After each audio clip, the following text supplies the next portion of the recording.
मुकदमात जिनमें Lahore high court से उनकी जमानत पोस्ट अरेस्ट बेल डिसमिस हुई थी 26 जून को, वो बिलाखिर आज सुप्रीम कोर्ट पहुंच गई 3 मेंबर बेंच के पास। खुशकिस्मती से चीफ जस्टिस साहब के पास ये मामला आज फिक्स हुआ, जिसमें नोटिसेज इशू हो गए हैं। नेक्स्ट ट्यूसडे के लिए 19 तारीख के लिए 19 अगस्त के नोटिसेज हैं।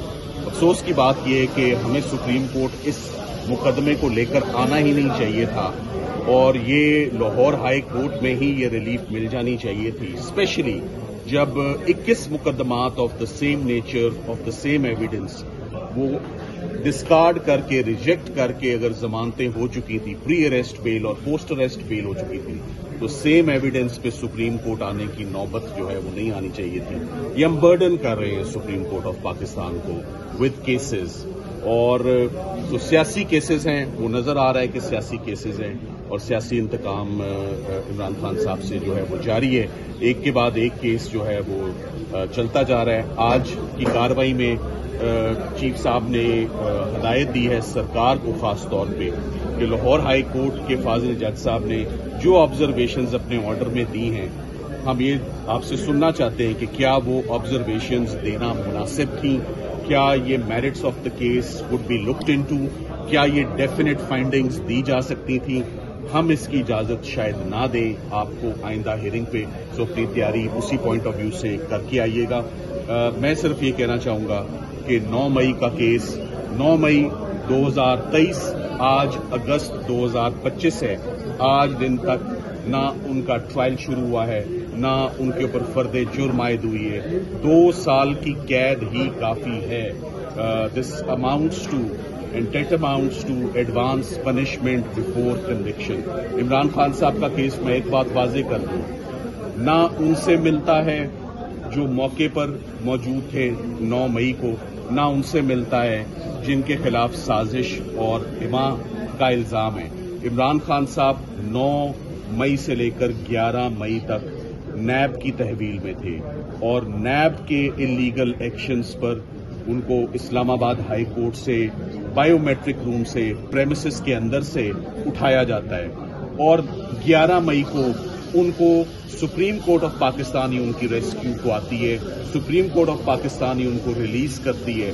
सो 9 से 11 तक इमरान खान साहब ना किसी के साथ राब्ते में थे, ना किसी को कमांड दी उन्होंने, ना उन्होंने किसी को हुक्म दिया, और वो ऑर्डर मौजूद है और वो हम ऑर्डर पढ़ेंगे कि उस ऑर्डर में फाजिल जजेस ने क्या सवाल इमरान खान साहब से पूछा जब वो 11 मई को सुप्रीम कोर्ट की इस प्रेमिसेस में पेश किए गए।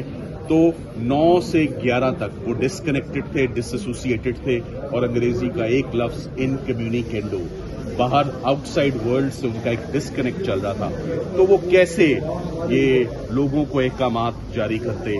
तो वो हमेशा से कहते आए हैं कि हम पीस की बात करते हैं, हम लॉ एंड ऑर्डर की बात करते हैं, हम वायलेंस की बात कभी नहीं की है, कानून को कभी अपने हाथ में लेने की बात नहीं की है। तो मेरा ख्याल है इमरान खान साहब का वो इस मुकदमे में मुल्जिम गर्दाना और उनको प्रोसिक्यूट करना, जैसे बाकी केसेस बड़े अनफॉर्चुनेट रहे हैं वैसे 9 मई का भी केस है। सो हम उम्मीद करते हैं कि इंशाल्लाह जैसे आज हमें हदायत हुई है सुप्रीम कोर्ट से कि किस तरीके से नेक्स्ट डेट पर ये बेल सुनना चाहते हैं, हम इंशाल्लाह नेक्स्ट डेट पर 9 मई के इन केसेस पे सो डेट अनाउंस्ड है। और उनकी अब हम ये भी उम्मीद करते हैं कि अगर सड़क के इस पार छुट्टियां नहीं है और बेल सुनी जा रही है, तो सड़क के उस पार अगर अलकादिर ट्रस्ट में इमरान खान साहब का आखिरी केस है तो आज यहीं से बगैर दरखास्त दायर किए, क्योंकि दरखास्त हम डालते हैं तो वो लगती नहीं है, वो चीफ साहब के पास, इस्लामाबाद हाई कोर्ट के चीफ साहब के पास पहुंचती नहीं है। तो मेरा ख्याल है अगर ये बेल सुनी जा सकती है तो वो बेल क्यों नहीं सुनी जा सकती। क्या ऐसे भी हो सकता है कि सड़क के इस पार छुट्टियां हैं और सड़क के उस पार छुट्टियां नहीं है। मेरा ख्याल है कि इसी हफ्ते अलकादिर की भी लिस्ट आनी चाहिए और अलकादिर केस भी होना चाहिए। आखिरी 2 केसेस हैं।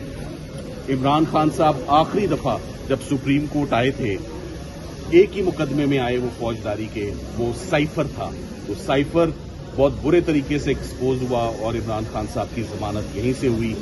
अब हम 9 मई का केस इमरान खान साहब का सुप्रीम कोर्ट लेकर आए हैं, इंशाल्लाह आइंदा हफ्ते इसकी समाप्त। अच्छा सर, ये बताइएगा कि ये समाप्त کیونکہ سرکار نے at the very outset انہوں نے کہا کہ ہمیں تو اس کا نوٹس ہی نہیں، انہوں نے کہا آج ہم آپ کو نوٹس کرنے کے لیے ہی آئے ہیں۔ سرکار نے لمبی تاریخ لینے کی کوشش کی جس کو ڈکلائن کیا گیا، انہوں نے کہا ہم اس کو نیکسٹ ویک کے لیے ہی فکس کر رہے ہیں، آپ تیار ہو کر آئیں۔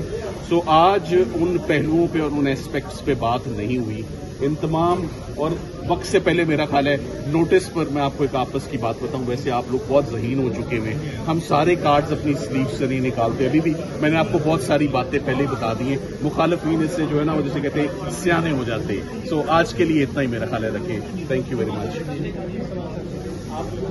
سب سے پہلی بات یہ کہ آج میں تھوڑا سا حیران ہوا، مگر جو حکم ہوتا ہے فاضل ججز کا وہ سر آنکھوں پہ، میرٹس آف دا کیس میں ٹینٹیٹو اسیسمنٹ پوسٹ اریسٹ بیل میں الاؤڈ ہے، اور میرٹس آف دا کیس میں میں اوپننگ ہی اپنی یہاں سے کروں گا کہ ہمارے پاس فیصلے موجود ہیں۔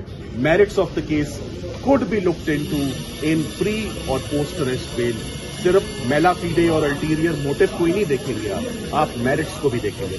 سر یہ بھی بتائیے گا جو 9 مئی کے کیسز میں کل سزائیں ہوئی ہیں اس کے حوالے سے، کیونکہ وہ لوگ بھی بہت سارے ایسے لوگ ہیں جو اس جگہ پہ موجود نہیں تھے لیکن ان کو سزائیں دی گئی ہیں 10 سال 5 سال، تو آپ کو کیا لگتا ہے کہ خان صاحب اس دن تو موجود نہیں تھے تو ان پر کیا کوئی مطلب؟ دیکھیے خان صاحب کا کیس، میں آپ کو دوبارہ کہہ رہا ہوں کہ خان صاحب کا کیس کسی بھی کیٹیگری میں فال نہیں کرتا۔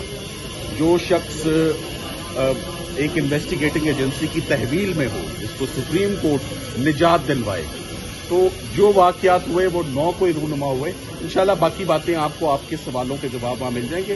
وہ تمام لوگ اپنا حق جو ہے اپیل کا وہ اختیار کر رہے ہیں، اپیلیں ان لوگوں کی فائلڈ ہیں، میرا خیال ہے بہت جلد ان پہ بھی سماعت ہوگی، اور یہ تمام پروسیکیوشن ایکسپوز جو ہے ہائی کورٹ میں جلد ہوگی۔ Thank you very much.